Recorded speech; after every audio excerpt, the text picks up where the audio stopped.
तुम्हाला सुद्धा दाल फ्राय आवडतं का?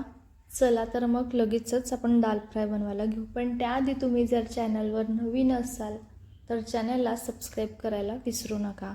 सर्वात आधी डाळ घ्यायची. मी ते 2 वाटी तुरीची डाळ घेतलेली आहे. तुम्ही तुरीची डाळ खात नसाल तर मसूरची किंवा मुगाची डाळ घेतली तरी चालते किंवा मिक्स डाळ घेतली तरी चालते.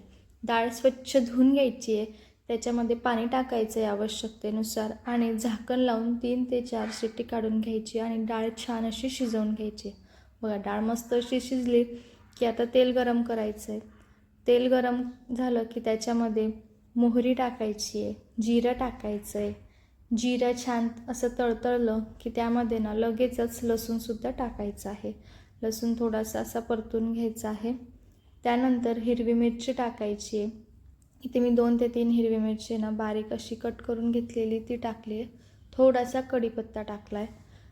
आता व्यवस्थित असं परतून घ्यायचं आहे. त्यानंतर कांदा टाकायचा आहे आणि कांद्याचा रंग बदलोस तर कांदा परतून घ्यायचा आहे. खूप जास्त असा त्याला परतवायचा नाही, बस असा सोनेरी रंग आला की तसा तो परतून घ्यायचा आहे. कांदा परतून घेतला की त्यामध्ये टोमॅटो टाकायचं आहे आणि टोमॅटोसुद्धा 5 मिनिट परतून घ्यायचं आहे. आता टोमॅटो कांदा परतून घेतलं, त्यामध्ये लाल तिखट टाकायचं आहे, धने पावडर टाकायची आणि थोडीशी हळद टाकायची.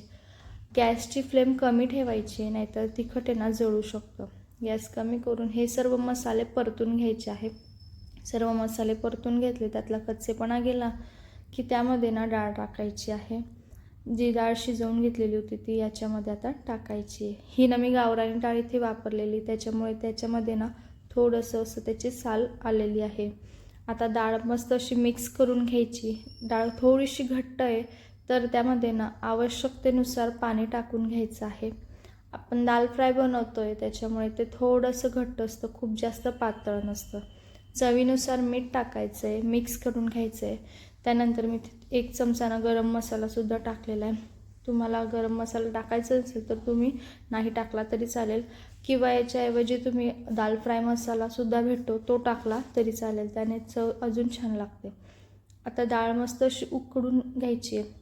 तिला उकळी आली की खूप अशी कोथिंबीर घालायची त्यामध्ये आणि परत एक वेळेस मिक्स करून घ्यायची. अजून डाळ झालेली नाही, आपण याला तडका देणार आहोत, तर त्यासाठी 3 ते 4 चमचे तूप गरम करून घ्यायचे. त्याच्यामध्ये हिंग, थोडंसं लाल तिखट आणि अशा या लाल मिरच्या टाकायच्या आहे. मिक्स करून घ्यायचे आणि हा तडका डाळमध्ये टाकायचा आहे.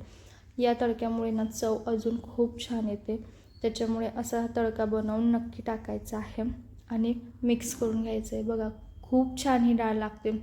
जिरा राईससोबत किंवा आपला प्लेन राईस असतो त्याच्यासोबत खूप छान लागते. खूप सोपी रेसिपी आणि चवीलासुद्धा खूप छान लागते. एकदा नक्की बनवून बघा आणि रेसिपी कशी वाटते नक्की सांगा. आवडल्यास लाईक करा, जास्तीत जास्त शेअर करा. तुम्ही चॅनलवर नवीन असाल आणि चॅनलला अजूनही सबस्क्राईब केलेलं असेल तर चॅनलला सबस्क्राईब करायला अजिबात विसरू नका. धन्यवाद.